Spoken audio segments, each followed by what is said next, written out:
Okay, before we start, the City Council just met on one closed session item, and there is nothing to report out at this time. So good evening, and thank you for viewing and attending the May 3rd meeting of the Arcata City Council. The City Council meeting is being held as a hybrid meeting with both in-person attendance and teleconference access via Zoom. The first item on our agenda this evening is a land acknowledgement. The City of Arcata acknowledges that the lands we are located on are the unceded ancestral lands of the Wiyot tribe. The land that Arcata rests on is known in the Wiyot language as Gudini, meaning over in the woods or among the redwoods. Past action by local, state, federal governments removed the Wiyot and other indigenous peoples from their land and threatened to destroy their cultural practices. The City of Arcata acknowledges the Wiyot community, their elders, both past and present, as well as future generations. This acknowledgement seeks to aid in dismantling the legacy narratives of settler colonialism. If you would like, please join us for the flag salute.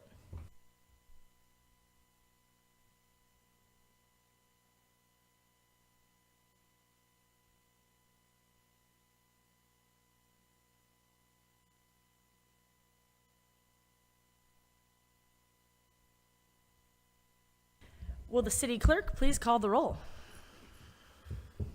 Mayor Schaefer, Here. Vice Mayor Matthews, Here. Councilmember Atkins Salazar, Here. Councilmember White, Here. Councilmember Stillman, all present. If you wish to make a comment during the meeting, either at the two open public comment periods or for an individual agenda item, there are three ways to do so. If you are here in person, please line up at the podium when the item you would like to speak on is accepting public comment. If you are logged onto Zoom, please click raise your hand when it is time for public comment on the item you wish to speak. Or if you are on your phone, press *9 to raise your hand, and when it is your turn, you will be prompted to dial *6 on your phone to unmute. For each item, we will take the in-person public comment first and then move to the online comments. We'll not be going back and forth, so if you want to comment, please line up at the podium or raise your electronic hand as soon as comment is requested for the item you wish to speak on.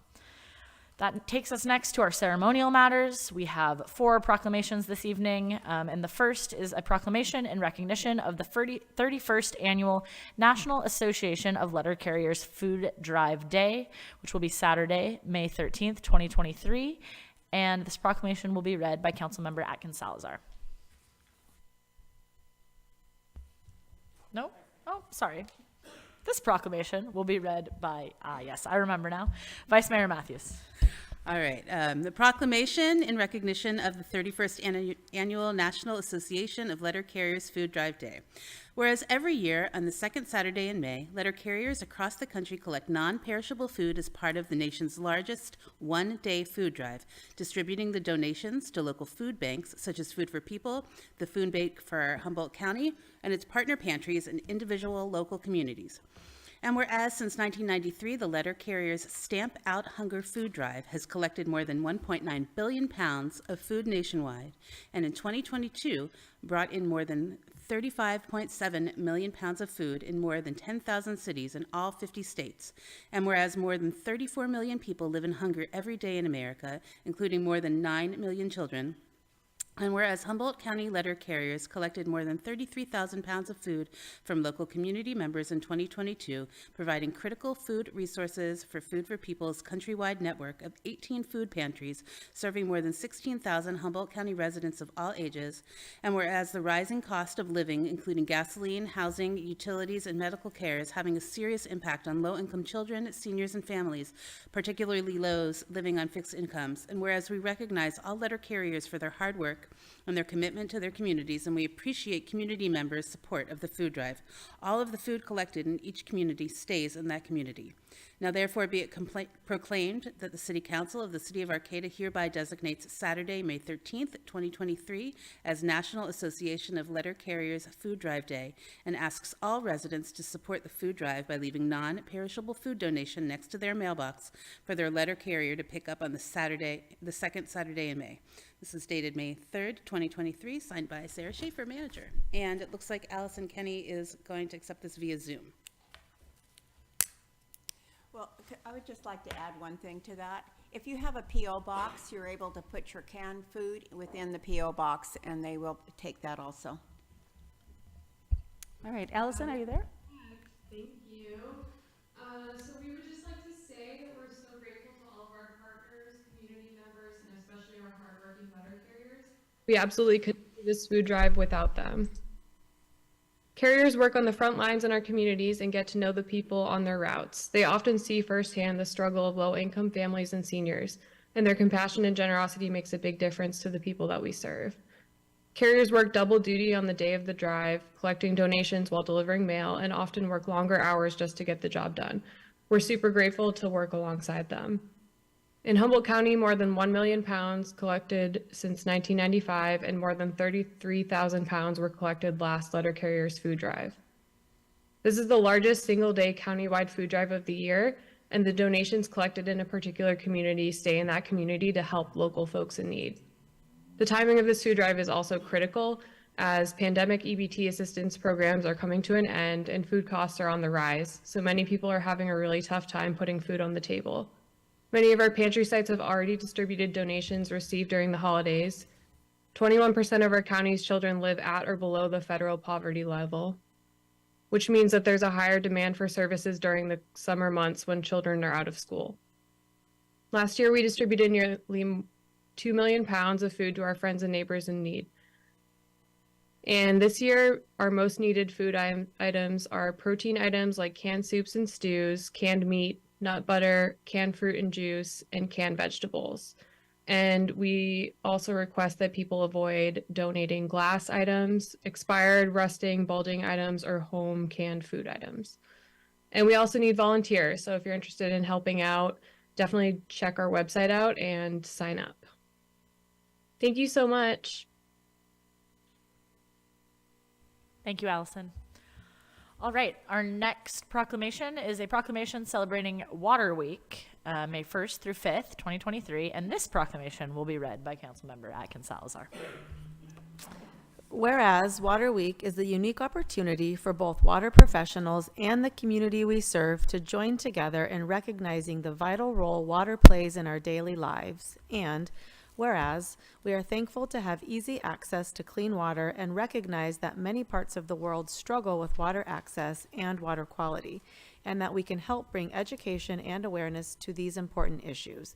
And whereas clean, safe drinking water is a finite resource that should be protected and used wisely for the benefit of generations to come. And whereas the City of Arcata's Environmental Services Department serves a key role in treating and distributing our drinking water, delivering public health protection, fire protection, and support for our economy and the quality of life we enjoy. And whereas Arcata's drinking water is safe, refreshing, and meets or exceeds all state and federal drinking water quality standards.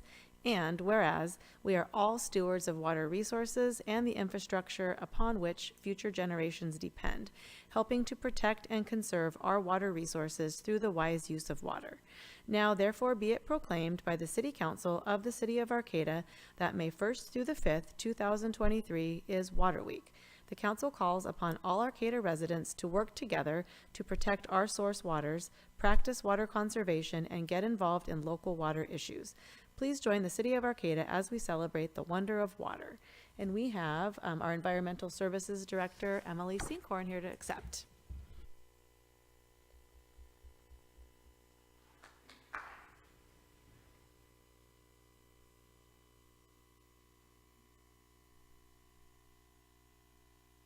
Thank you. Well, I'm honored to accept on behalf of Environmental Services, and our Environmental Services staff are the real stewards of our water resources and infrastructure here at the city.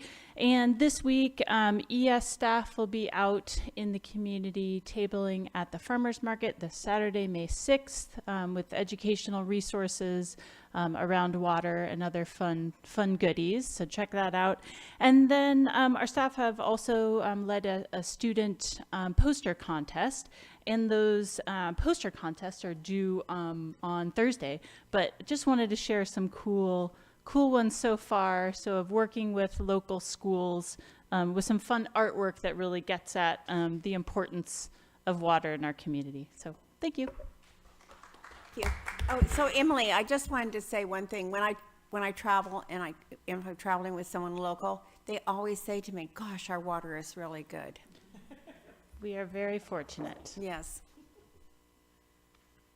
All right. Our next proclamations, I'm going to read them both, and I'm going to read them as a set because they kind of go together and they have the same acceptor. But we will have a proclamation in recognition of National Nurses Week, which is May 6th through 12th, 2023, and a proclamation in recognition of National Hospital Week, May 7th through 13th.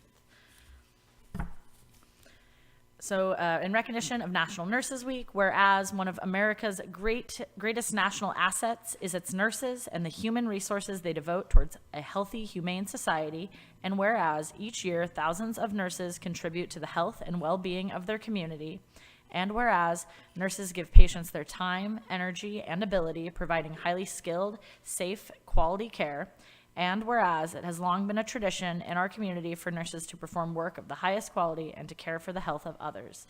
Now, therefore, be it proclaimed by the City Council of the City of Arcata that the week of May 6th through 12th, 2023 is National Nurses Week. The council encourages all residents to acknowledge the important work done by nurses at Mad River Community Hospital, caring for the community, and to thank them for their dedicated, selfless, and compassionate efforts.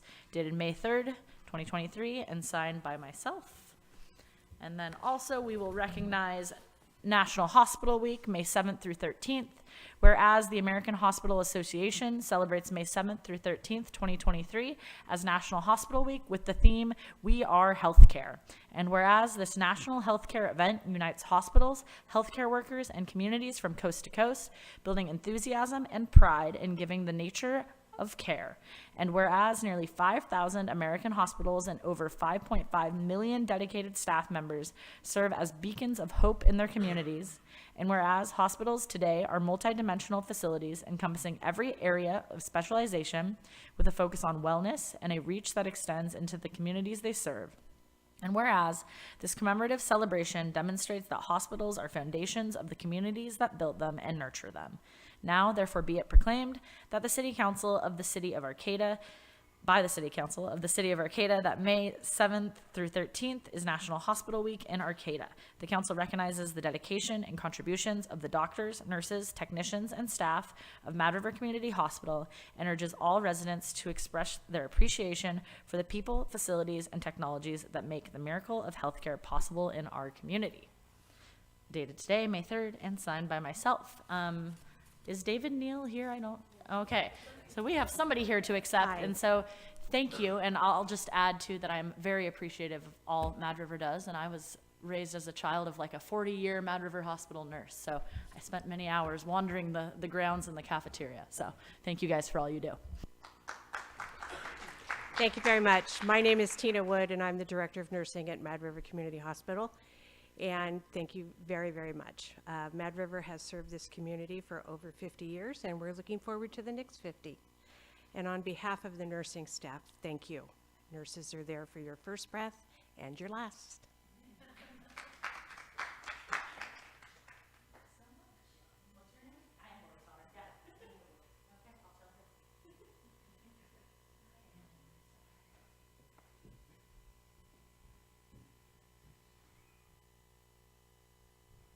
All right, thank you, everybody. That takes us now to early oral communications. The council values your comments. This 15-minute period allows people to address the council on matters that are not on the agenda. Please note that pursuant to the Brown Act, the council cannot discuss or take action on items that are not listed on the posted agenda. At the end of all oral communications, the council may respond to statements, and supported requests that require council action will be set for future agendas or referred to staff. Speakers will be limited to 2 minutes, and there will also be time for public comment on each specific agenda item, and again at the end of the meeting under item 12. So please make your way to the podium if you are here to comment in person, or if you're on Zoom, raise your hand or press *9 if you're calling in by phone. 2 minutes, yes. And all right, take it away. Okay.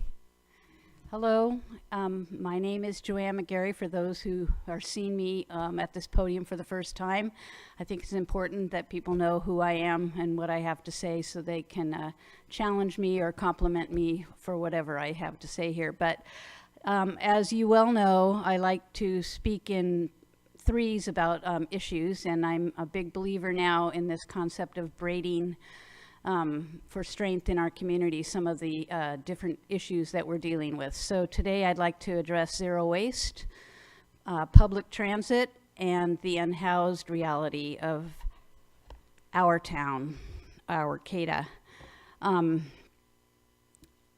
First with zero waste, I know we have a new ordinance that went into effect this year on to-go containers.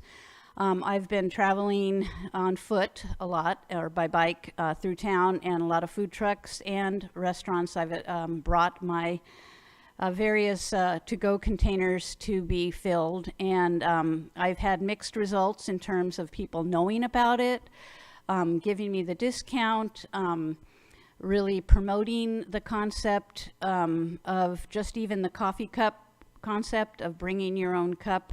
And I really, if we're going to have an ordinance, let's do it seriously and full force, okay? We have a lot of ordinances these days that are not being enforced, which is a whole other bailiwick of things to talk about. But segueing into that zero waste issue and into public transit, I loan out, as you all know, my greenware for various events. It'll be used hopefully tomorrow at Arcata House Partnership for the Arcata Chamber Mixer. And I'm going to take it there by bus because I have an old car that is very unreliable these days, and I'm really, really trying to find ways to get around inside Arcata and elsewhere in the greater Humboldt area. Did that go so fast?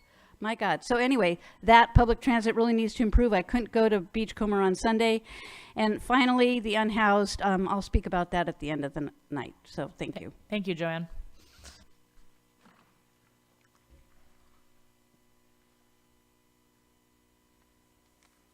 Good evening, Gregory Daggett. The general plan updates from the Planning Commission, there's some big major changes that they're proposing, and that's going from low density to high density for the Sunset, Northtown, Bayview areas of town. This is totally unacceptable. I mean, do you realize low density to high density, what we're talking about? High density is a Sorrel Place next to a single family home. So nobody in California is doing this. They're basically, I spent like a week in Los Angeles, the beginning of April, went on the metro lines, went through a lot of cities. I've read about it. They're basically putting the mid-rises all along the metro lines and also in commercial areas where there's, you know, a lot of a bus service. So to just be peppering, you know, mid-rises throughout our neighborhoods here in Arcata is pretty bizarre, and I don't know where this is coming from, unless it's just we're so desperate for housing we're going to do this. But I would, instead of spending like $6,000 for Ben Noble to show up for a 4-hour workshop, we should be doing something like have a balloon with some helium and start out by going to Planning Commission's houses and maybe your houses and see what that actually looks like next to where you're living. And we also have to think about, you know, the fact from the solar impact. A lot of people are investing in heat pumps and solar panels. They're putting that on their houses. These are not inexpensive things.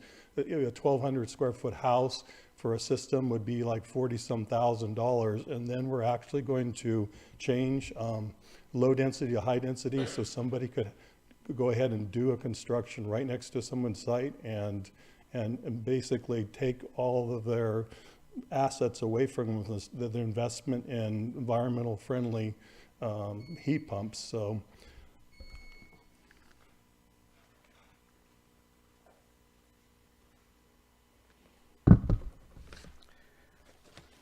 good evening. Mi sitio web arcata1.com siempre ha estado en español. Ahora es más fácil cambiar el idioma. Simplemente arcata1.com /español o arcata1.com /SAP. Todas las palabras están en español. Arcata1.com has always been in Spanish. It's now a little easier to get there. As you know, the Planning Commission had 3 meetings last week, Saturday, Tuesday, and Thursday. Much good work was done. But I'm here to tell you that the schedule is not being able to be held to. I'm saying they're getting about 40 or 50% of what needs to be done. This is a schedule for March 1st, which is 2 months ago. I'd say we're about 40% on that. Every schedule that has been proposed has been overly optimistic. had been proposed and then discarded and moved on. In my belief, the council should be prepared to provide an extension to the timelines that are there.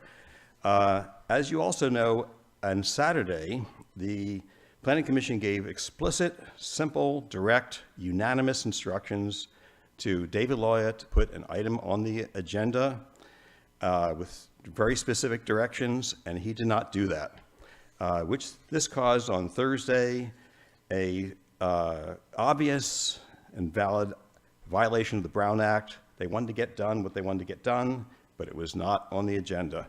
I'll speak to that later this evening. Thanks. All right, not seeing any more in-person public comment, we're going to move to the Zoom room. Do we have any Zoom early oral communications? We do not have any early oral communications online.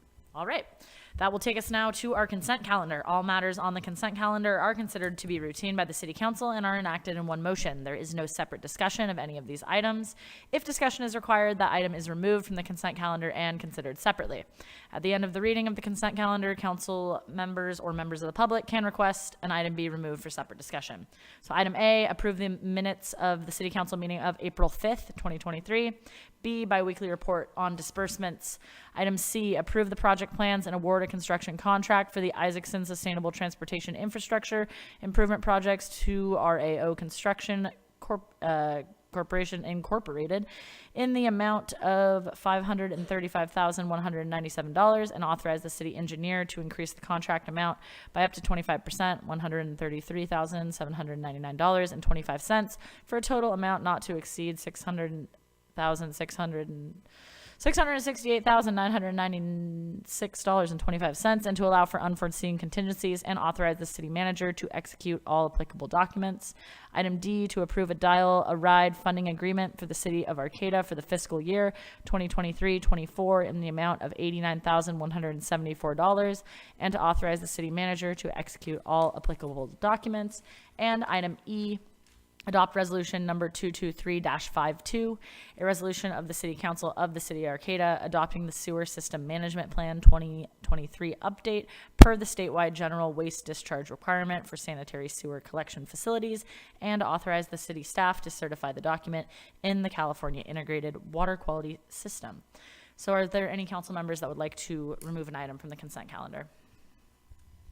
I don't necessarily want to pull item D. I just wanted to recognize, personally, having somebody in my family blind, how important the Dial-A-Ride program is. That was it. Wonderful. Thank you, Dial-A-Ride, for all that you do for our community. All right, any members of the council, staff, or public would like to pull an item? Okay, we will pull the minutes, item A. Seeing no other items wanting to be pulled, okay, speak up. B and C. All right, can we have a motion then for items D and E? Yes, I so move. I'll second. Okay, with a motion by Councilmember Stillman and a second by Councilmember White, can we have a vote for items D and E of the consent calendar? All in favor? Aye. Aye. Okay, that carries unanimously, and that will move us to item A. So please, let's have your comment on item A.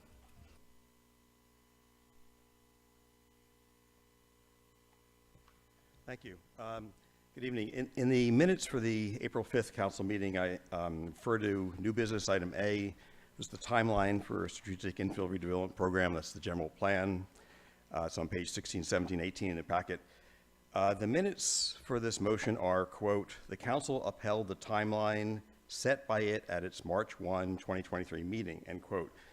This is the problem. It's not clear what the timelines at that March 1st meeting were. In the minutes for that meeting, it's not clear what the timeline is. It just says that it's important to stick to them. In the video and the transcription, I've watched this thoroughly. It's also not clear what the timeline is. Specifically, there's no mention in the March 1st meeting by the council members of a timeline for the completion of a draft of the Gateway Plan, no mention of the timeline for completion of a draft of the general plan. The timeline that was discussed at the March 1st meeting was about the development of the form-based code.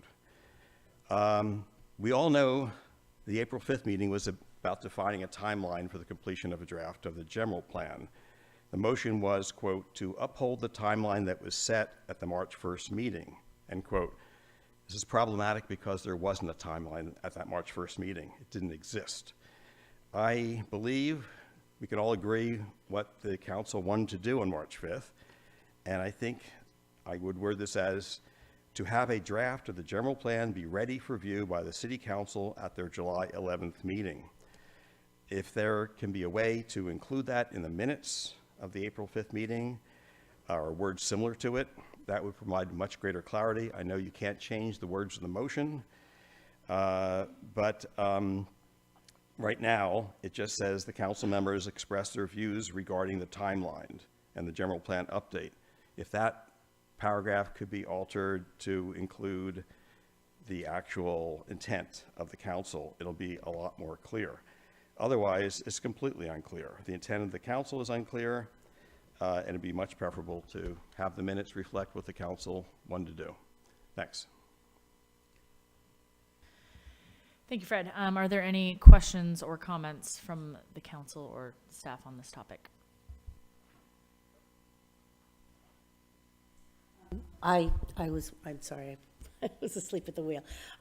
What could we do? How do we address that change that Fred suggested to be reflected in the minutes?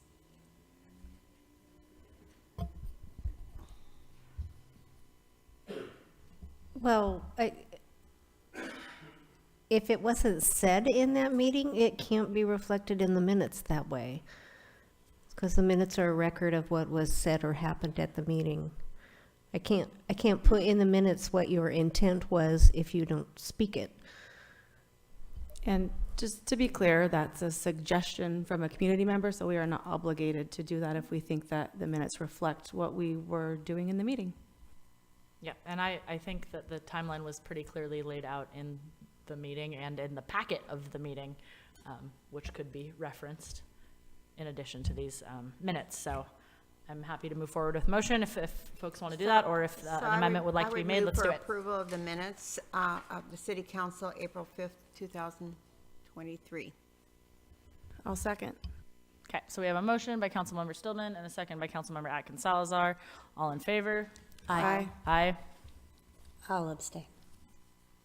Okay, abstain or no? You should no or yes. Abstain means no. Okay, so we have 4 yeses and 1 abstention. All right, so that takes us to item B, which was pulled by a member of the community. Please go ahead. Hi, my name's Joanne McGarry, and occasionally and not always I get a chance to look at the agenda packet for the meeting, and I'm not interested right now in singling out any of the items on the cash disbursements listing for the biweekly report. But I'm wondering, as a curious and concerned and caring citizen of Arcata, how I could find out without interrupting a meeting about something I want to know what it represents in terms of the outlay of money. Who and how do I go about that? Or am I allowed to find that out? I'm just trying to know the protocol. Thank you. Go ahead, Karen. You may feel free to email me, and I'm happy to give you that detail like we did a couple weeks ago. Okay, so direct to the city manager, not the finance person. It's fine to Okay. email to me. Yeah. Pardon? Yeah, email me. Okay. And so that's, I just find it really interesting to see little bits and lots of bits of money. And sometimes I'm really curious as to what it's being spent on. So therefore, I would move for item B, the biweekly report on disbursements. I'll second. All right, we have a motion and a second on item B. All in favor? Aye. Aye. All right, that takes us to item C. And again, please make your comment. Sure. Again, my name's Joanne McGarry, and sometimes when I see a large amount of money for a project, I think it's sort of important for me personally to want to have a little bit more explanation about it from just being on a consent calendar. So I actually had a conversation with David right before the meeting, and I would also just like a little bit more specifics about what some of this money is going to be spent on in terms of the actual application, not salaries for the employees of the construction company and this and that, but what is happening in the improvement plan, just some maybe specific examples, because there's sidewalk things that I'm tripping over, and I was talking about slanted streets and things like that. So I'm just kind of curious. And I see Eureka's doing a bollard installation in Old Town, and I'm just wondering what we're going to do. Thank you. Yeah, David, if you want to just give us a quick, really high-level overview of what is going into this project, that would be great. Thank you. Sure. So this project is kind of a bunch of bicycle, pedestrian, and street improvements throughout the city. The locations vary all over the city. But the majority of it, I would say, is probably sidewalk improvements, correcting slope in some areas. There's some trips and falls, bumps. There's 1 or 2 bollards. We're doing some new striping in some portions of the street and intersections where the pavement is not in great condition. So we're doing kind of a dig out and replace that back. So crosswalk areas that, trips and hazards and things like that.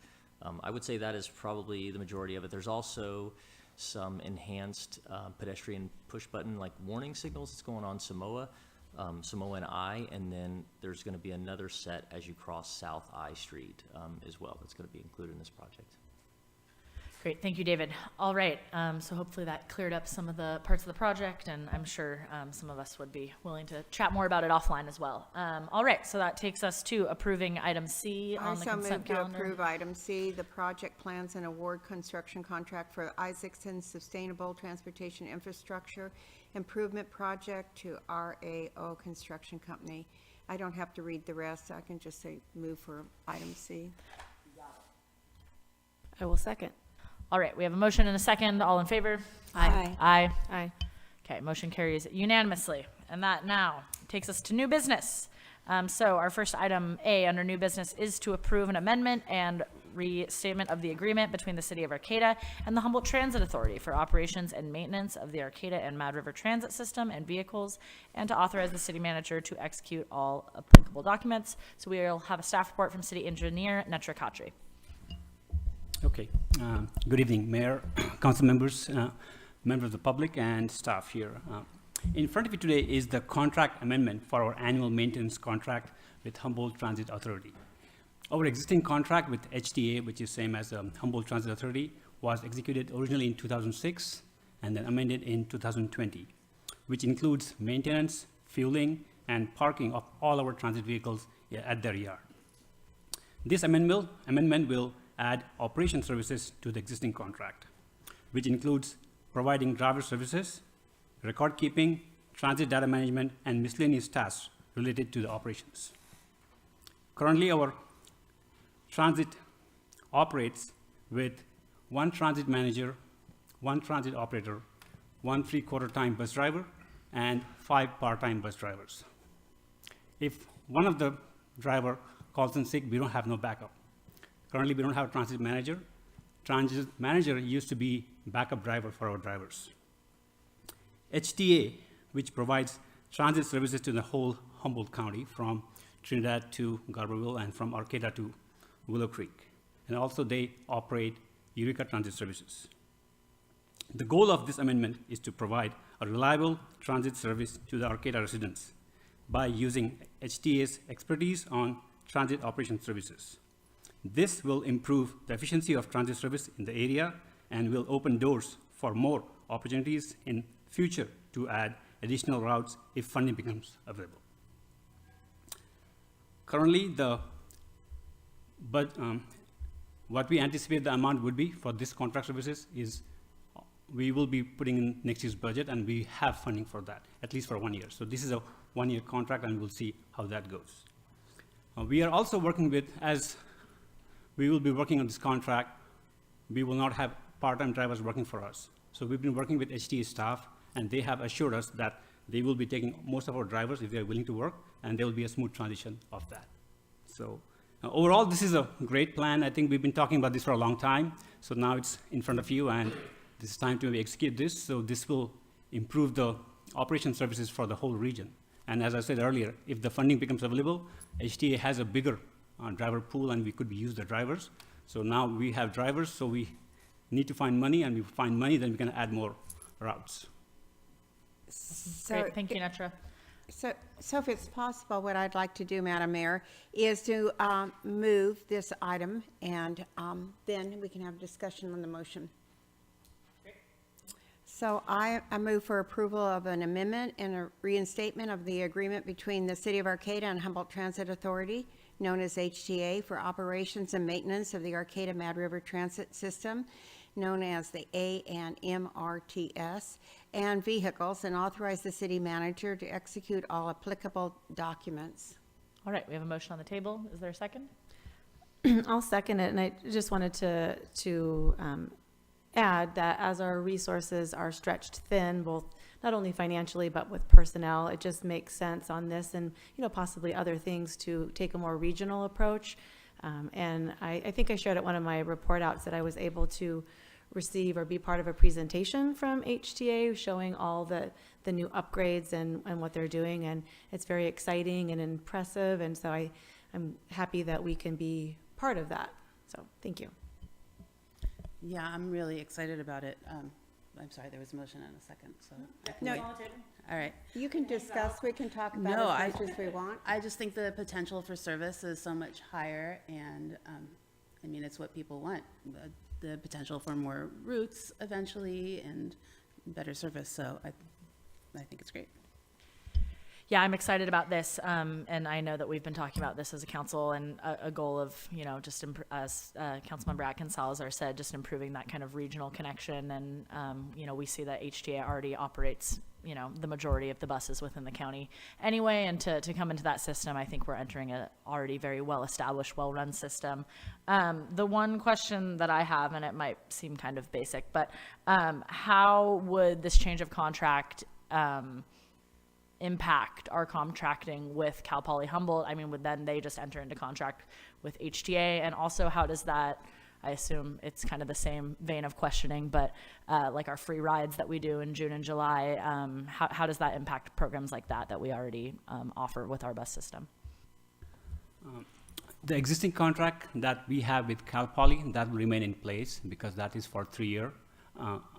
Unless HTA gets a new contract with them, and then we can get out of our contract. That's an option. But right now, we are planning to have that contract with Cal Poly at least for next 2 years, and we will be providing services. So we are getting the operation services from HTA. However, we have the ownership of still all the buses and at least the one staff.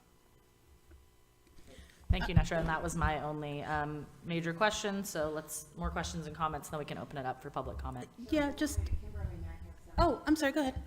Oh, I just was really happy to hear that there was going to be a smooth transition for the workers that are already here to that. And my understanding is that they'll have access to benefits that they may not have had access, being that it's going to be full-time over there. I'm sure we cannot guarantee that at this point. Our drivers were the part-time drivers. They didn't have benefits with the city. So if they get hired by HTA, if they get a full-time, yes, they will have a benefit. But if they get hired as a part-time, they will not have a benefit. So we cannot guarantee that they shall receive benefit. But they're not losing anything at this point. No. Right. Thank you. So I'm happy that we were able to move this forward. And back in the maybe it was 76, that was when we had the first bus in Arcata. We had a ribbon cutting for that, and There's a picture too. So is it? we'll find that. No. Is it showing anywhere? I don't see it. But I thought the transition from going there, being the first entity in Humboldt County to have transit, and then to see how transit has evolved over the years in our community, and it seems like it's more than appropriate for us now to join that whole regional system. So I'm happy that I served on HTA and I was able to bring this forward. So thank you all for supporting it. The one thing that I'm a little bit concerned of is when we had local control, we were able to say, have bus service on, say, Oyster Fest or any other special event and set our own, busing. So is that something that's going to be still possible? Yes, that's a part of the contract. We just have to notify HTA in advance, give them at least 30-day notice that we want to have that, so we can do that. So that's part of existing, this amendment. And that'll be happening with the Oyster Festival this year. Well, yeah, this contract amendment will not be starting until July. one, but our Oh, contract, well. existing Well, contract, yeah. then So the we'll- city is going to operate that, but Yes. maybe the following year, HTA will be operating it because that's a request. Okay. Do we have any more questions or comments from the council before we open it up for public comment? All right. Let's hear from the public.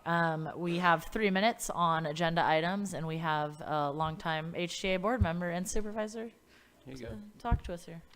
Hello. It's got to get reset here. There you go. Okay, we're good now. Take it Good away. evening, Mayor Schaefer and honorable council members. I am Mike Wilson, 3rd District Supervisor and a longtime member of HTA, representing the county. I just want to help encourage, although it seems like this is a positive moment with regards to this potential transition with relationship to services. It has been talked about for years. It gets brought up every year or so when, honestly, when we have conflicts with relationship to these special times when there's free rides and all that other stuff that doesn't we don't necessarily time them correctly together, or there's other things that just happen. And then we've had issues around operationally with relationship to the passes in the past and stuff like that. So this will definitely help us move forward with coordination with relationship to that. So I think it's not just more reliable service, but really more convenient service as well. So I think that's going to be really helpful.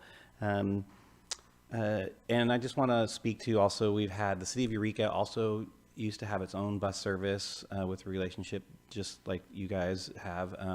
That I have been on HTA long enough to have experienced that transition. It's been very positive. No one in Eureka is seeking to go back with relationship to that. I know that this is really only kind of a first step and sort of a tryout. This is just a contract with relationship to sort of the perfunctory and sort of operational end of things.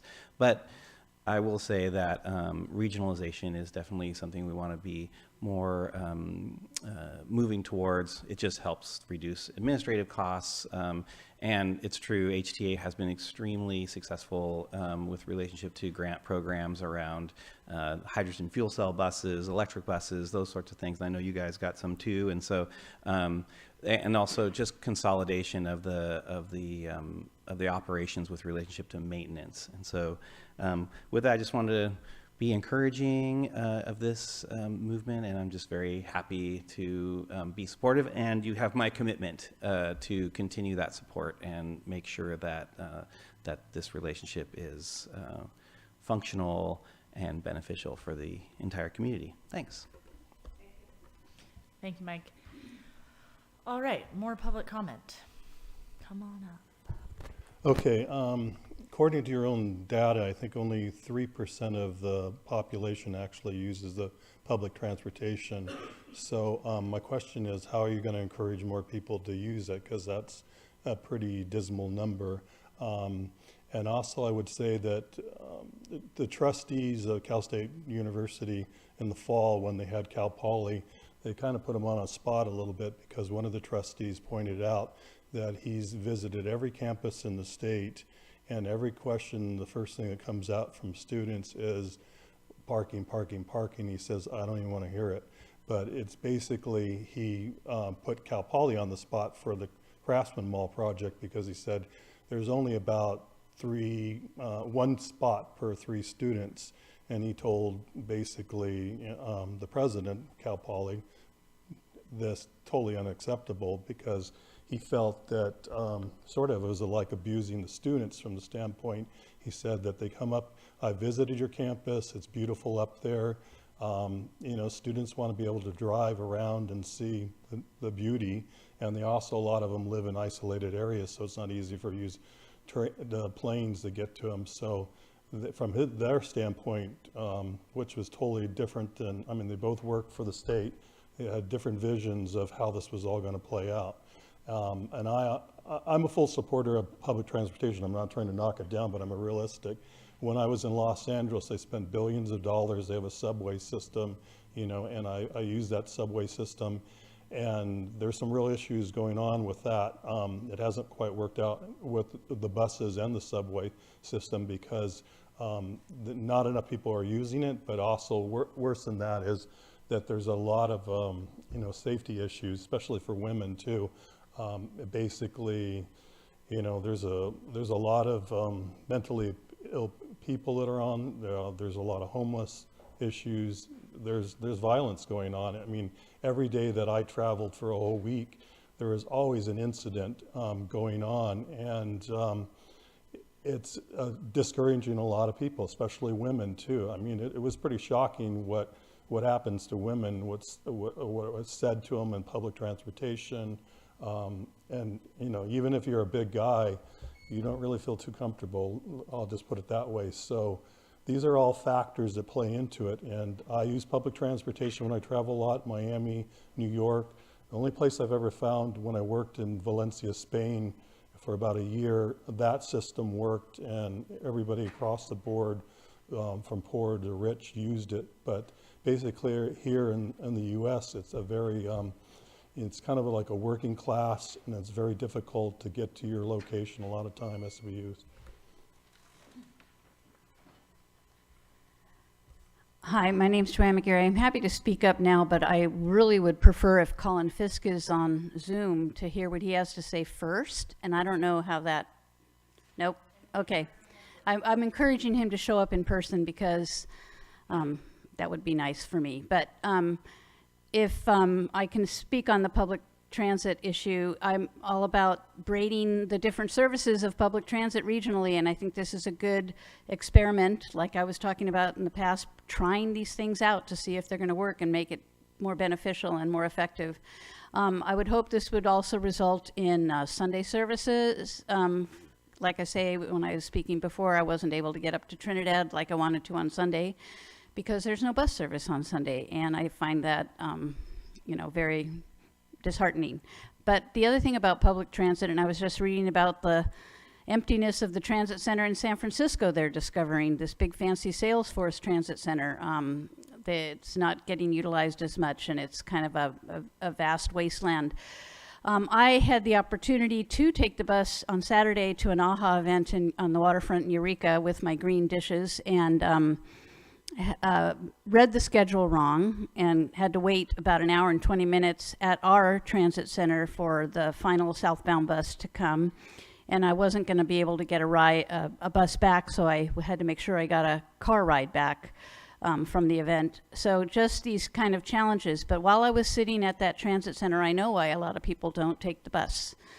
I felt okay. I'm getting used to the cast of characters that I encounter when I wait for a bus at that transit center, but I think we really need to, as we go regional, Eureka is creating this wonderful Earth Center, whatever they're calling it, down in Old Town, and maybe we can go along and piggyback and create some much more visible and effective and different location for our transit center here. And again, I'll speak more later about braiding services and issues together, but I think we can use the existing transit center in a different way, or at least temporarily, and maybe try temporarily another bus center in our town.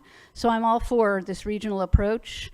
You know, I just hope bus drivers don't have to, you know, drive a bus to Eureka and then drive a car back here at the end of the day. You know, that's all kind of weird. So maybe later on we could figure out our own system. But public transit really needs to improve, and it needs to be promoted, and people need to use it, and that's the future in a climate changing world. So I'm all for progressing and moving forward on this particular issue, and let's not stop there. Thank you. Okay, that will take us now to Zoom public comment. Are there any public commenters on Zoom for this item? There is no online public comment. He's not home. No. All right.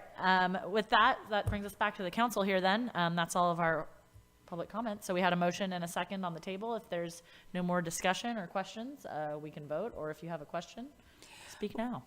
Well, I was just going to speak up as we did have a conversation this morning, how the COVID pandemic has affected our ridership, and been looking at how we are going to be able to start thinking about, well, it'll be an agendized item, about different kinds of ways that we might be able to sort of start to incentivize people but it wasn't on our agenda, so we couldn't really talk about it besides just bring it up and ask that we have something like that on our agenda. So there's a couple of things that'll be coming up in the future, and I'll report on those. Thank you, Alex. All right. If there's no more questions or comments, we had a motion and a second on the table. All right, let's do it. All in favor? Aye. Aye. All right, motion passes unanimously. So for thank you. that Thanks, contract. Mike, for coming. Yes, and thank you to our commenters. Thank you for the support. We appreciate it. It's nice to be supported. All right, that takes us to item B, which is a public hearing to approve the annual engineer's report and declare the city's intention to contribute or to continue to levy and collect assessments of the existing assessment districts, including the Mad River Parkway Business Center, Windsong, and James Creek Meadow Landscape Maintenance Assessment Districts. And we're back with City Engineer Netra Khatri. Good evening again. So this item in front of you is our annual public hearing and approval of engineer's report with resolutions for the 3 existing assessment districts so that city can continue to collect assessment on this district. Currently, we have 3 districts in the city providing lighting, landscaping, and maintenance services. These assessments are collected so that the staff can continue to provide this kind of services consistently. The assessment value for each parcels are based on the engineer's estimate and the report that was prepared at the time of creation of assessment. Currently, we have 3 districts. One is Mad River Parkway Business Center, which is in the Valley West area, that was created in 2013. Since that's a newly created one, it has a CPI increase every year when we do the assessment.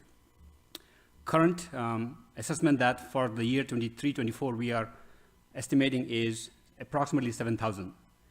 Just to give you some stats, in 2022, 2023 is not complete, so we don't have a number. In 2022, we spent approximately more than $5,000 at that district. Sometimes it's more, sometimes it's less. It has 10 parcels. When the district started, assessment was not $7,000, it was less than $5,000, so we spent around that amount. The second district is James Creek District, which was created in 2003. Since this is one of the older one, does not have a CPI. The assessment value is always same, which is $16,080. The expense in 2022 was $22,000. So sometimes we do spend more than what is assessed. So that's just a part of doing the business, and it's not losing money, but we are just providing better service for that district. That district has 54 parcels. The third one is Windsong Village, which is the oldest one that was created in 1995. That also does not have a CPI increase, has a constant amount of annual assessment of $14,850. In the year 2022, we spent $17,000 on that. So again, that value changes. We spend more money and we get less, but again, we are providing a better customer service for that area. So with that, this is just an overview for you. And if we don't approve this, we will not be having $37,000 coming to our fund and we will not be able to provide the service. So I recommend approving this and including this in the budget and approving the budget. Thank you. So if possible, Madam Mayor, I would like to move for approval of this, and then we can have discussion from the council and public hearing. So I move for approval of the annual engineer's report and declare the city intention to continue to levy and collect assessments of existing assessment districts to include Mad River Park, Business Center, Windsong, and James Creek Meadows landscape maintenance assessment districts. I'll second. All right, we have a motion and a second on the table. Since sorry, this is can you just amend that motion to adopt the resolutions? Oh, instead of approve? Well, to list the resolutions, there's 3 resolutions. Oh, I'm sorry. I just read the first one. Thank you. Well, I do amend that to make it correct, just for you, Bridget. And I'll still Thank second. you. Thank you. Clerk, is that good enough for you? Okay. Okay. They're all, yes, right here. Well, okay. So since this is a public hearing, let's open it up for public comment on the assessment districts and maintenance contracts. And then we can bring it back for any clarifying questions or comments that we have up here from the council.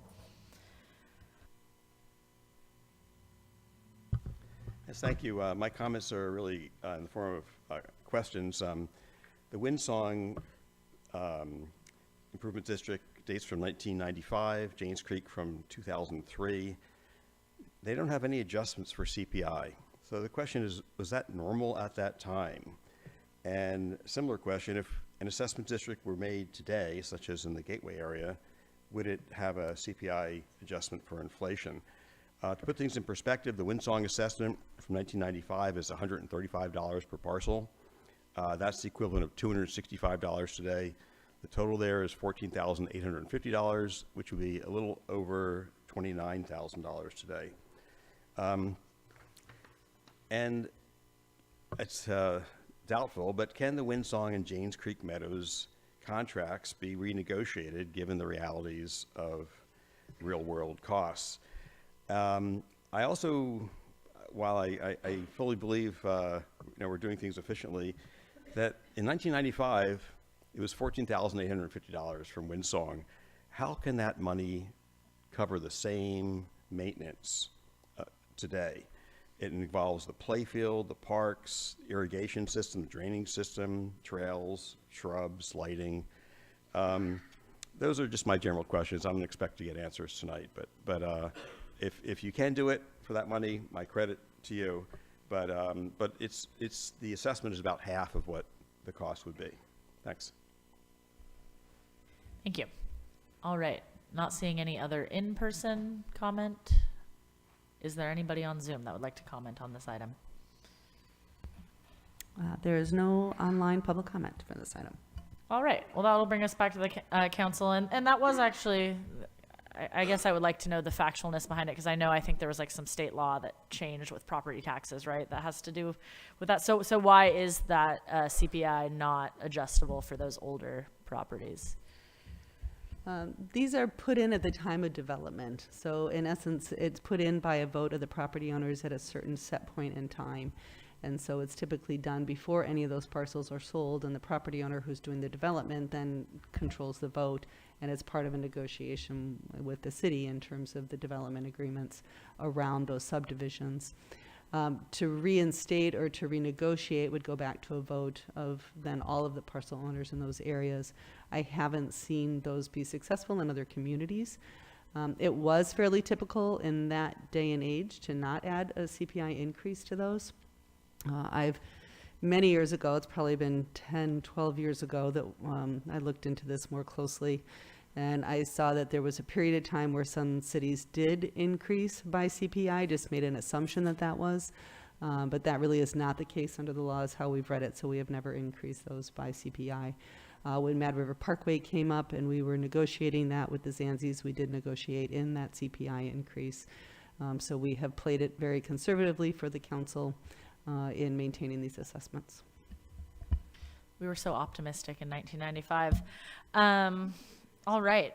Well, that answers my question. Any other comments or questions from the council before we head to our motion? Okay. All right. So we had a motion by Councilmember Stillman and a second by Vice Mayor Matthews. All in favor? Aye. Aye. Aye. Aye. Okay. That motion carries unanimously. And that will take us to item C, which is to approve a summer city council meeting schedule for 2023 and perhaps schedule some study sessions with the planning commission. So can we have a staff report from city clerk, Bridget Dory? Thank you, Mayor. Since 2008, the council has canceled at least one of its regular summer meetings to accommodate staff and council vacation schedules. So this year, you have the opportunity to do that again. And also, staff needs you to schedule study sessions with the Planning Commission sometime between August and December. And most likely at least 2 or more. Thank you. Awesome. Yeah, looking at a calendar, I believe we have a meeting on July 5th, which is a weird holiday weekend, middle of the week thing. So, I mean, if I don't know how people feel about, again, wanting to, remove one of these summer meetings. If July 5th is probably the one, I assume maybe city staff might be traveling as well during that time. So is July 4th a holiday for the city staff? It is. So how did they put that together? which way did they go? Did they take it on the 4th or? We take it on the 4th. Okay. So it seems appropriate not to have the 5th as a meeting. I agree. I'm fine with that, but I will be gone the first week in August. I also heard of some August travel from others. So if we're going to be missing a lot of people in August, then maybe we want to think about not having that meeting instead. I'm not going anywhere. I'm not going anywhere Yeah, that I I mean, know of. yeah, I'm going somewhere at the end of June, so I'm fine. But you said you were traveling in August. Are you have you any opinions on traveling? that? I'm not traveling in August. Oh, I thought Kimberly maybe said she was. Kimberly- It's nice that there's 5 of us, so we can. Kimberly's just forward talking. All right, well Oh then my I think we God, should I wanna travel. axe July 5th if everybody else agrees with me. Yeah, I do. Hey, Bridget, how do you suggest we go about setting dates for these study sessions? Do you suggest having Rhea send out a doodle poll, or do we want to set them now so we can get them on our calendar so we don't go through 7 iterations of doodle polls? I mean, if you're up for setting them now, we can. If you're up for just saying, please avoid this week or that week, then I'm happy to send out a doodle poll that's maybe a little bit more targeted towards some dates.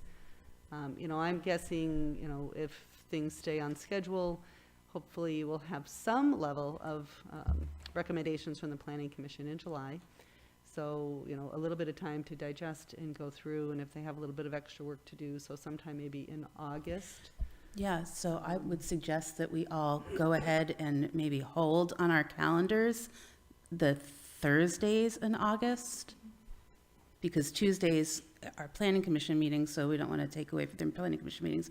But if we can, We're on the odd Wednesday. or wait, no, because you have an RCEA meeting on the 2nd, on the 3rd, and Thursday, Yeah, and well, I the have HWMA on the 2nd Thursday. It just I gets think complicated. that like maybe if we just kind of generally, I think having like Rhea send out a doodle poll Yep. probably makes more sense. But I think if we can decide, maybe we say like sometime in the last 2 weeks of August and sometime in like the first 2 or the last 2 weeks of October or something, if we're talking about 2 separate study sessions, I think that gives us enough time between the 2 of them. That gives us, you know, a couple weeks to work with to build into our schedules. And also, because, mind you, we have to also accommodate the planning commission schedule too, which is, you know, trying to get, how many, I can't do math, 12 of us in a room together, that's hard. So that's what we're planning, is we're looking at the latter part of August to meet with the Planning Commission on the general plan. Mid to late August, I think sounds pretty good, right, Karen? Does that seem appropriate? Yeah, I would think, and maybe we'll doodle into the beginning of September too, just to, if, you know. So There will then- be one, I think, that, you know, want the entire council for, one might just focus on Gateway. We'll see how that information comes and sort of what the planning commission's timing is. But I think if we could just hold a few dates, so maybe we'll just try to hold, you know, Yeah. 3 dates and then go from there. And if we need to add in an extra gateway one at like the end of September or something, just for the 3 of us, that could be beneficial as well. And so that means that, that in the whole scheme of things, that the Planning Commission actually has a little bit longer? Is that how it's going to be thought about, that they have longer to prepare for, instead of the 1st of July, maybe they have the 1st of August? I'm just Let's bringing just that up. worry about sending calendars and not talk, I don't think that we should Yeah, talk I'm about that. optimistic, and it could be that here is the first body of work that we're ready to meet on, and we're still working on, you know, these couple of bike rack items or element items, but. All right, is anything else anybody wants to add, or any huge conflicts, or is that enough information to begin working the schedule out maybe with staff? I think that's fine. We need a motion for the July 5th meeting. All right, so if we're going to cancel that July 5th meeting, do we have a motion and a second? I'll make a motion to cancel the July 5th meeting. I'll second that. Okay, we have a motion and a second. All in favor? Aye. Do we have public comment? Oh, yeah, we'll take public comment on the summer schedule, sorry. Is there any public comment on the summer schedule online? Okay. We had a motion and a second. We all voted. Should we vote again? Okay, it was unanimous.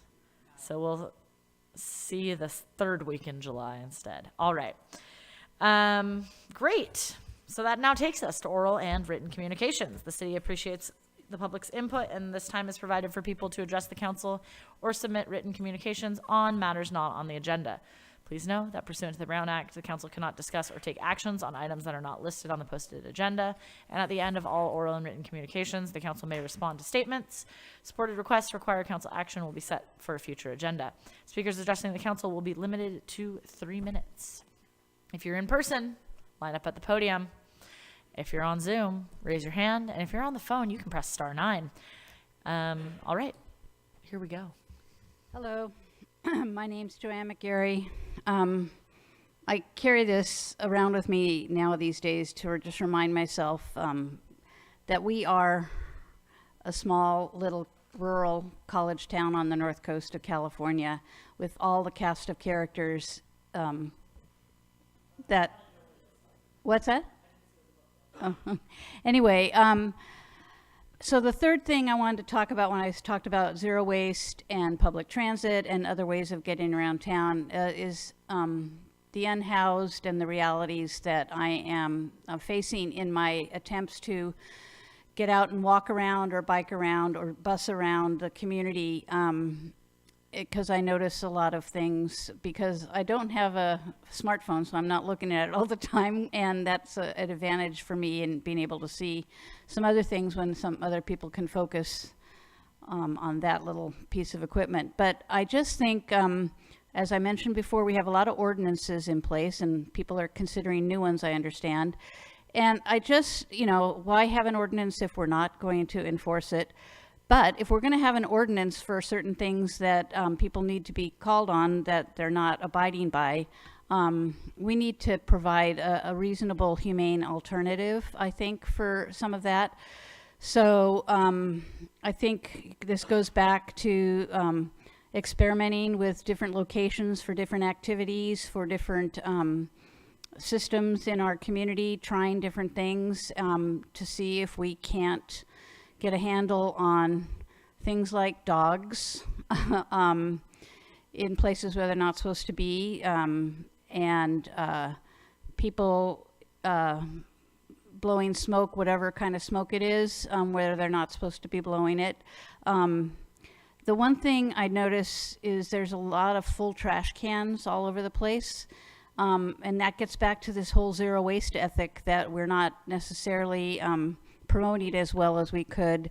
And, I look forward to a day where Arcata doesn't have to rely on trash pickups and trash cans, and that people are learning to pack in, pack out, and they're also learning to reduce the amount of trash they generate.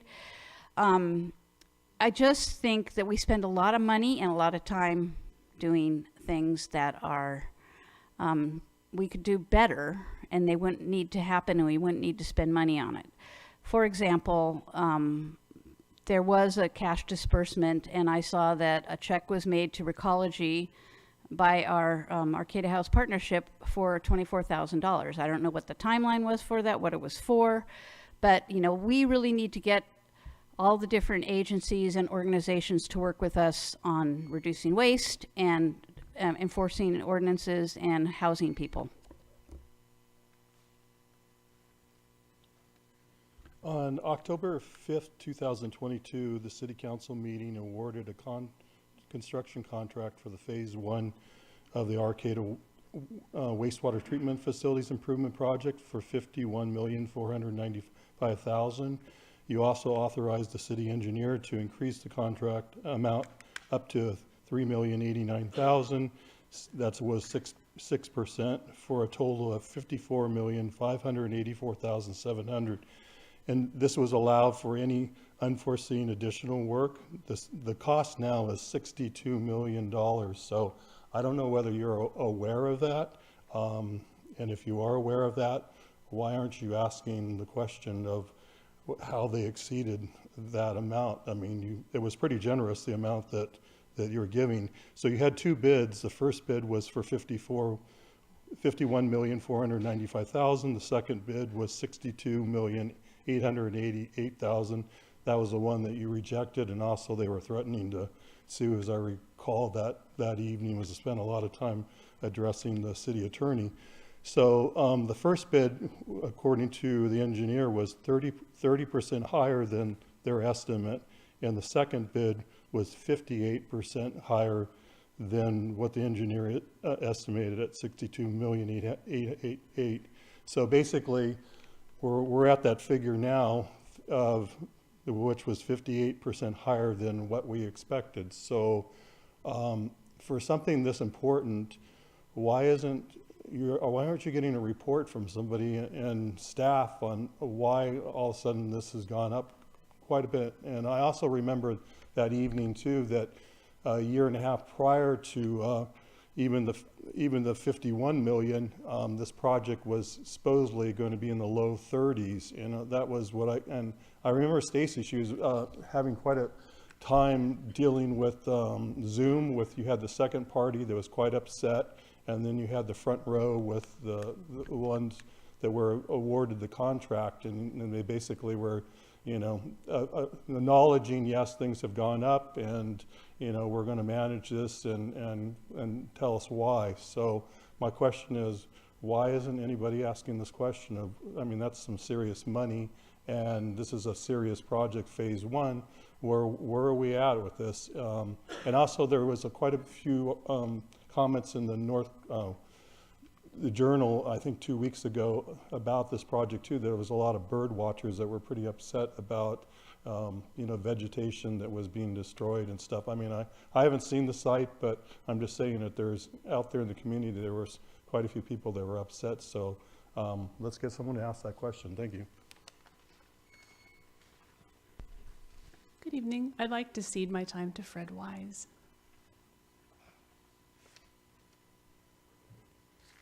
Yes, thank you. Variety of items. The council may or may not be aware that the form-based code was scheduled to be delivered last year. The planning commissioners asked 3 times in February through May of 2022 for some evidence of the form-based code. And David Loya said nothing, and then finally he acknowledged that he had, as he said, tapped the brakes. It wasn't in existence. He had ceased it without any discussion with the Planning Commission. On April 11th, there was a vote on the Elk and K Street couplet. It was to recognize that the couplet was an option, one of several options.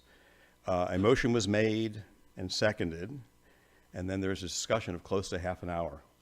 During that half an hour, David Loya suggested a different proposal, and somehow the motion morphed. I've looked at the transcription, the video, I know what happened, but it morphed from what was perceived as a recommendation, from what was perceived as an option, one of several options, to a recommendation.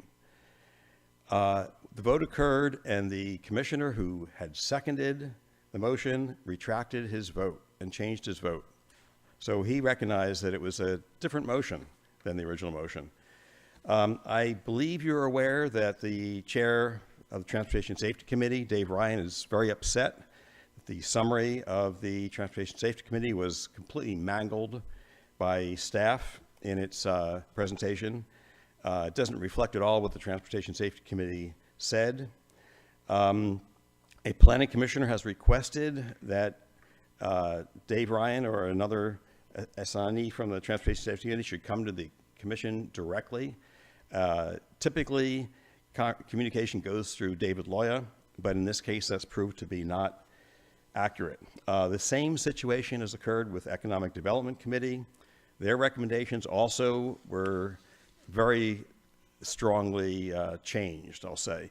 They are not as upset because they believe they're in an advisory situation, but Transportation Safety Committee is very involved. On Saturday, I mentioned earlier, the commissioners wanted to have an item on the agenda. First, so that people would know when to come to the meeting. The same proposal for parcel rezoning had been there 8 times, as I mentioned.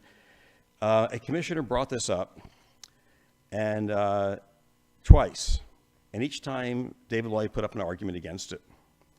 Finally, the 3rd time, David Loya referred to the commission, and in 2 minutes, they agreed unanimously that it should be on the agenda, should be prioritized, should be the first thing on the agenda, so that members of the public who had been coming to meetings and not being able to speak could know when they were going to come to the meetings. Okay? Within 20 seconds, David Loy had changed this to be that he would send an e-notification. I'm not making this up. Okay? It's all in the video. It's in the transcripts. The e-notification went out on Monday with a very strange, what I regard as a very strange subject line. It said, April 27th, 2023, special meeting, outstanding items. I don't think that phrase, outstanding items, has anything to do with parcel rezoning. It means nothing. On Thursday, I sent a sharply worded letter, I know, to you on that Monday, and I spoke to the commission on Tuesday saying this needs to be on the agenda. Thursday came, the agenda was not changed. I received over 30 emails and phone calls on Thursday asking me, what should people do? Should they come to the meeting? What was on the agenda was a circulation element. There was nothing about the rezoning. Ironically, the rezoning had been on the agenda 8 times previously, but it was not on that night when people actually were told to come from that e-notification. I have an article about this on Arcata 1. It's a long article, but you can read 2 or 3 minutes of it and get the entire gist of it. The rest of it is just backup for what actually happened. I don't fault the chair. I think he was in a difficult situation and did the best he could, but there is no reason why that was not on the agenda. The article has videos, transcriptions, it has the guidelines from the League of California Cities on the Brown Act, and it has case law, many examples of case law that deal with this. The table of items that do not agree with the Gateway Plan, I've mentioned this earlier, I think has about 5% of the things that have actually come up at committee meetings and in the public. David Loy refuses to add anything that is against the plan. In the midst of all this, we had a discussion about rezoning the parcels, and staff made one of the parcels wrong. Things are not going well. From my point of view, I think you know how I feel. I think you have a completely out of control community development director who needs to be reined in, and you are the people to do it. Feel free to call me. Thank you. All right. That seems to be the end of our in-person public comment. We've checked off the whole room here. All right. Do we have anybody on Zoom wishing to comment this evening on matters not on the agenda? Our first speaker is Jane. Go ahead, Jane. Hi, I'm Jane Woodward, of course, and I've spoken to you before and many times at the Planning Commission. I believe I've sent you a lot of my comments that I have presented to the Planning Commission. And I want to just make a couple of points because I did not prepare for tonight, but I just want to note that one of the things that's been ignored is the Economic Development Committee's point that we need to address parking. And I think we need to think ahead, not just in terms of what our public transportation is going to allow, but the fact that we're going to have different forms of, I mean, just like there are little electric bikes now and other ways of getting around, we may end up with a whole bunch of little smart cars. Cal Poly Humboldt is going to put up a parking garage. The point that was made about the number of parking spaces at the new facility of Craftsman's Mall is a good point. In fact, nobody's ever talked about how difficult it would be if there were a fire to get all those cars and all those people out of there on what's basically almost just a one-way street, and that needs to be addressed. And I'd like to, as I have before, request that you continue and have a discussion of the implications of the discussion of sea level rise for all further building in the city, because I don't know if you're thinking that it's wise to build 5 to 8 story buildings or 5 to 7 story buildings, even 4 to 7 story buildings in an area that's going to be subject to sea level rise, whether it's in 20 years, 50 years, or 80 years. And whether that's a smart thing to do. You need to look at the cost benefits and what liability the city may have for encouraging development in that kind of situation where you know affirmatively what's going to happen over time. And we need to be thinking in terms of what's going to happen to areas like the bottoms, things like that. Where are we going to move people? And where should we be building? And it could be that what we really need to be encouraging is ADUs, not 4-story buildings in some of these rezonings. We don't need, if we took single-family parcels and encouraged people to build ADUs or do what they're allowed to do, which if they have the space, they can put two houses on that same space, plus ADU for each one, that makes 4 on a single parcel. We should maybe be thinking more along those lines than of putting up 4-story buildings where, like, if my neighbor suddenly did this and we had just Thank you, Jane. That is your 3 minutes. Solar thing. Thank you. Thank Good you. luck. Our next speaker is Patricia. Go ahead, Patricia.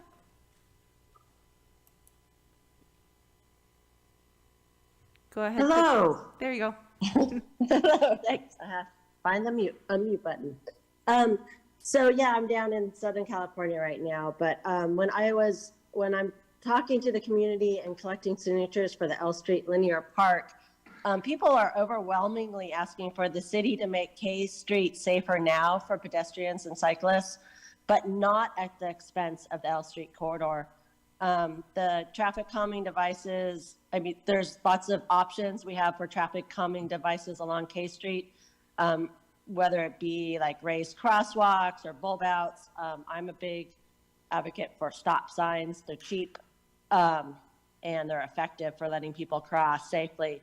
G, H, and J Street for the same length of road that the L Street would be from Alliance to Samoa. That same stretch, they all have 7 stop signs each.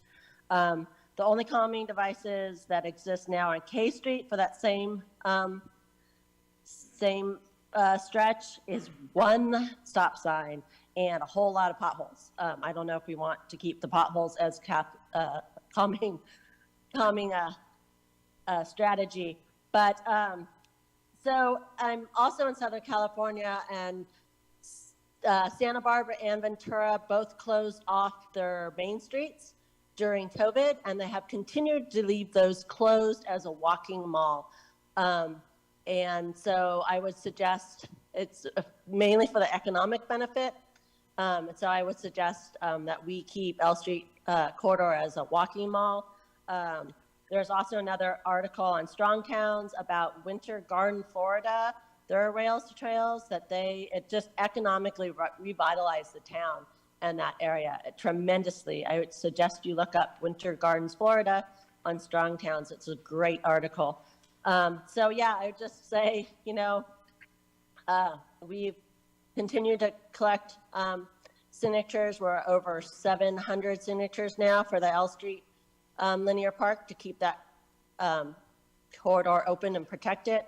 And I just would ask you guys to do not derail our trail and keep that corridor open and protected for open spaces and the wetlands and for economic benefit for our city and that area for the future growth. So thank you so much for your time and have a good night. Thank you, everybody. Thank you, Patricia. All right, our next speaker is Jim. Go ahead, Jim.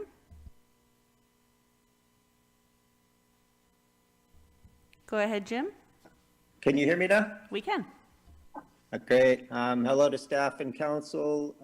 I just wanted to mention I did release an updated petition signatures to planning commissioners as also to staff and council. I hope you all received that and reported with the actual physical petition 695 signatures.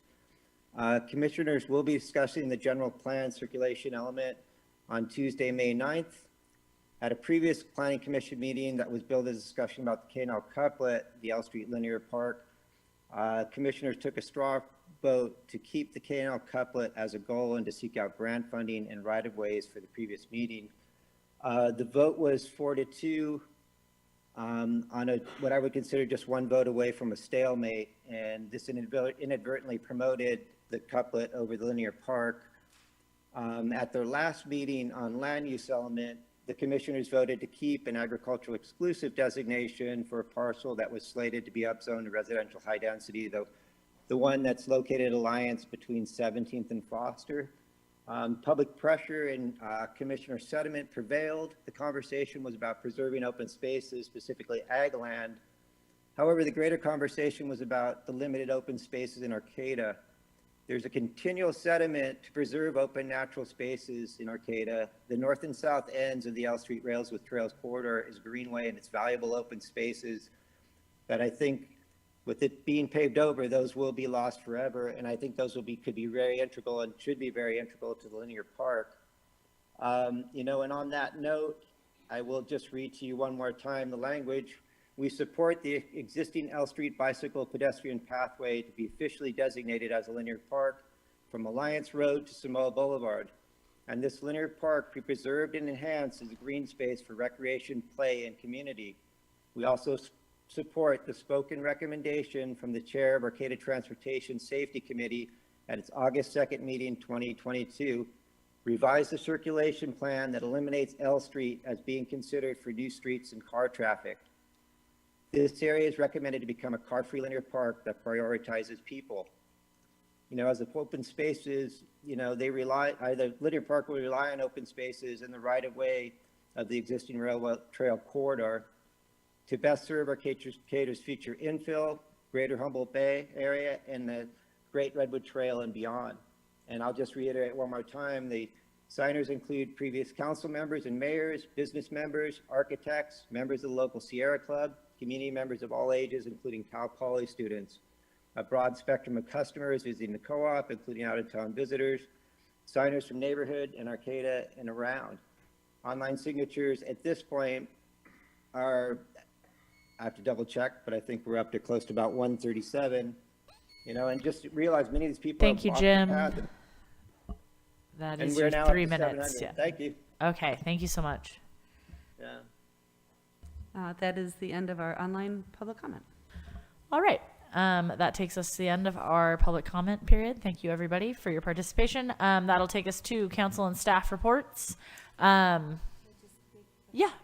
I just wanted to see if anybody else has had an opportunity to read that article. It was really exciting about the economic revitalization. The pictures were super awesome. They did this open market where the railroad trails were, and it was exciting because I could almost visualize what that would look like on the L Street Linear Park and the Creamery District, and it would really be sad if we didn't take advantage of that opportunity. Great. Let's all, thank you for sharing the article, Patricia, and hopefully folks will look into it. All right. That takes us to council and staff reports. I feel like I usually look to the right and start at this end, so maybe let's start at this end this time. So we'll start with you, Alex. Well, I was going to say you go could down the start line. with Kimberly because she already started. Well, no, we're going to go down the line. So I'm going to start with you, Alex. All right. Well, first thing is that I would like to tell you, I went to a broadband meeting today, and they were talking about the middle mile and the last mile. And so they're going to be working soon on bringing broadband. Fiber will be in Highway 101. And of course, we know 36 is aerial, so it's not in the ground. And so there were some interest in dealing with Arcata in the last mile. So I did talk to our public works staff about that. And so I'll let you know what happens as things move along. The other thing I wanted to ask is, this is something, I don't remember this, but could you let me know when we started to, someone could say, I'm going to concede my time to this next speaker. So you could get maybe 10 people in line and everyone would say that, and then the person would have 30 minutes or whatever. When did that start? Previously, we've discussed that only one person can cede their time, and I think we've kind of set that precedent pretty recently. So one person can cede their time, but not 10 people. Okay. I'm just curious about that. The other thing I was thinking about is the consent calendar, and I just don't recall this in the past, but maybe it happened. Pulling items off the consent calendar that weren't pulled off by, asking the public, do you have anything you want to take off this consent calendar? And I always think that it's appropriate for somebody in the audience that has those kind of questions to be able to call the city manager and get the data or the information they actually need. And so I'm wondering if we really want to continue that. Do we want to follow some other policies like the Board of Supervisors, other cities, not only in our community but elsewhere, that don't allow the public to pull items off the consent calendar? So I think that's all I have. Thank you. I was not able to attend that broadband, so I'm really excited and happy that you did. Hoping that you will share a little bit more in depth. I was looking forward to it, so I'm happy. I was able to attend Redwood Regional Economic Development Commission as a liaison for the city, and they did the state of Humboldt County's cannabis. It was really interesting presentation by Natalie Delane, if I'm saying, thank you. Yeah, Madeline Delap. I deleted my notes somehow, so I'm trying to recapture it all. And then also, REDEC did also, they pushed forward on the core hub for the offshore wind community benefits. So that was also very interesting. I attended the Homeless Housing Working Group, and there's a lot of movement going on in there. Arcata House Partnership, I also attended. They completed their extreme weather shelter, and there's going to be a mixer there tomorrow at the Grove's extreme weather shelter, so you'll get to see it in all its glory. Looks good. And then Kuna just kicked off our second brainstorming session, or we will be actually on Sunday with Cal Poly Humboldt. Our first one was with the new residents at the Grove, so that's moving right along.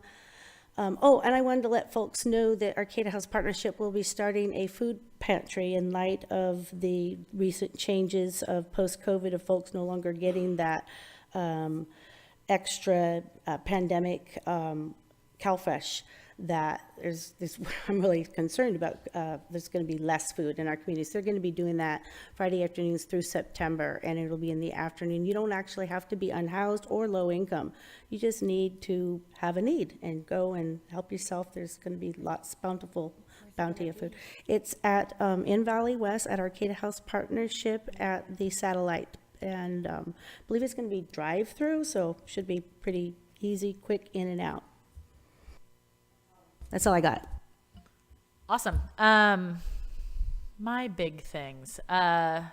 Exciting in the world of RCEA. We are opening up to the local tribes, and so we also voted to let the Blue Lake Rancheria join our JPA as well, kind of pending some hammering out from the Rancheria on their side, but our board voted unanimously to have the Rancheria join as well.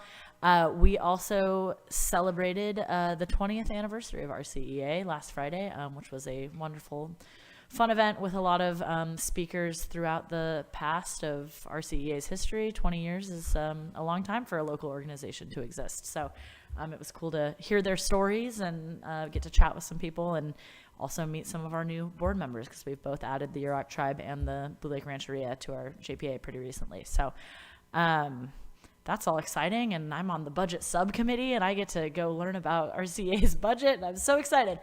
And then just continuing work as well with Equity Arcata. They had a successful Home Away from Home event, and there will be another one coming up here in May. I don't remember the exact date, May 20-something. Karen, if you have it on your head. Oh, it's this week. Okay.